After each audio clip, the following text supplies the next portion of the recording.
ఆలస్యం చేయకుండా నేను సో శ్రీలీల గారు మాట్లాడతారు. అందరికీ నమస్కారం. చాలా చాలా సంతోషంగా ఉంది. ఫస్ట్ మీ అందరినీ చూడడానికి, ఇప్పుడు ఎస్పెషలీ ఒక గ్యాప్ తర్వాత ఎగ్జామ్స్ తర్వాత వచ్చినప్పుడు that's what I was telling them. First నేను మీడియా ఇంటరాక్షన్ కోసం వెయిట్ చేస్తున్నా. It's been very very long since I even seen all of you all. చాలా చాలా ఆనందంగా ఉంది. ఇదే March 28 రాబిన్హుడ్ సినిమా మీకోసం. ఎలా అయితే మీడియా పరంగా మీరైనా ఆడియన్స్ పరంగా క్యారెక్టర్స్ డైలాగ్స్ ఏమైతే ఎక్స్పెక్ట్ చేస్తారో వెంకీ కుర్మల గారి వైపు నుంచి, అలాగే especially I'm so grateful that నాకు ఈ ఆపర్చునిటీ ఇచ్చినందుకు. అండ్ నాకే ఒక క్యారెక్టరైజేషన్ అని, నీరా అని మేమిద్దరం కూర్చొని రీల్స్ పంపించుకుంటూ అబ్బా అమ్మాయిలు ఇలా ఉన్నారు బయట, so let's encash on that, అది చేద్దాం ఇది చేద్దామని. So genuinely it's an effort from my side. చాలా ప్రయత్నించాను. అండ్ మీ అందరికీ 100% నచ్చుతుంది అని ఒక కాన్ఫిడెన్స్ ఉంది. అండ్ ఎస్పెషలీ నితిన్ గారు, this is the second time. And ఆయన ఐ థింక్ పక్క నుండి హీస్ మేడ్ షూర్ లేదు లీలాకి ఇలాంటివి పడాలి, ఇలాంటి డైలాగులు పడాలి అని. చాలామంది అలా చేయరు, బట్ మీరు అలా చేశారు. Thank you so much. ఇప్పుడు కూడా దీక్షలో ఉన్నారు. అండ్ ఈ సినిమాలో అది అసలు వేరే ఇట్స్ వెరీ వెరీ డిఫరెంట్. చాలా చాలా బాగుంది జెన్యున్గా. అండ్ రాజేంద్ర ప్రసాద్ గారు అయితే ఇట్స్ నాట్ న్యూ. నేను ఆయనతో కూర్చొని ఎప్పుడైనా చెవులు కొరుకుతూ ఉంటాను, చెప్తుంటారు గజేంద్రుడు అప్పటి నుంచి ఆ సాంబార్ అలా అలా ఆ సీన్స్ అని గుర్తు తెచ్చుకుంటూ ఆయన మాట్లాడుతూ ఉంటాను. అండ్ ఎస్పెషలీ గైడ్ చేస్తూ సీన్స్ అప్పుడు ఈ టైమింగ్లో ఎలా చేస్తే ఇంకా బాగుంటుందని, ఇన్ని ఎక్స్పీరియన్స్ యాక్టర్స్ పనిచేసే అవకాశం దొరికినందుకు I'm very grateful. Vennela Kishore గారు మా ట్రాక్ అయితే హైలైట్.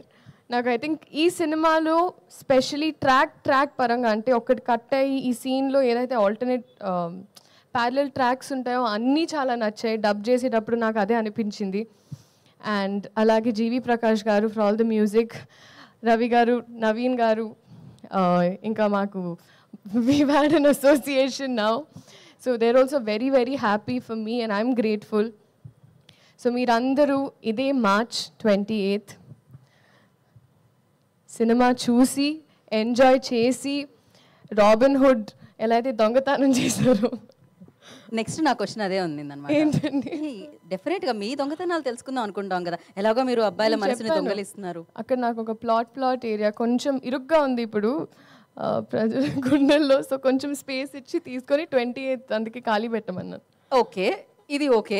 చిన్నప్పుడు ఆ చిలిపి దొంగతనాలు ఏమున్నాయి అంటే, మీరు డాక్టర్ కాబట్టి చిన్నప్పటి నుంచి ఎప్పుడైనా ఇంజెక్షన్ చేయించుకోవడానికి వెళ్ళినప్పుడు, ఇప్పుడు చాలా పెద్దదాన్ని అయ్యానని కాదు కదండి, కానీ అమ్మ పర్స్ నుంచి లిప్స్టిక్లు ఇవన్నీ బాగా తీసుకునేదాన్ని. అలాంటివి ఉండేవి. అంటే అమ్మ ఒప్పుకునేది కాదు. సో అప్పుడు మెల్లమెల్లగా అమ్మ మేకప్ సామాన్ తీసుకొని స్కూల్కి వెళ్ళి అక్కడ తిట్టించుకొని, దాని తర్వాత అమ్మ రియాక్షన్ ఎలా ఉండేది లిప్స్టిక్ లేకపోవడం చూసి? అట్లా కడుతూ పడేవండి ఇంట్లో అలా. Okay. So thank you so much. This March 28 Robinhood in the theatres for you. అందరూ రండి, ఎంజాయ్ చేయండి. ఇంకా చాలా ఉంది, వచ్చే ఈవెంట్స్లో మాట్లాడుకుందాం. Thank you so much. Thank you Leela. Actually మీరు రాగానే ఒక పాట ఏదో ప్లే చేసేస్తారు అనుకున్నాను నేను. బేసిక్గా లీలా అంటే పాట అంటే డాన్స్ అంటే మళ్ళీ తిరిగి లీలా.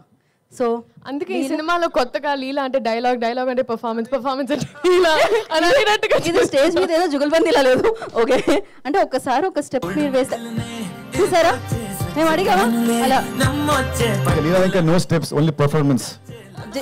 జీవి ప్రకాష్ గారి గుండెల్లోంచి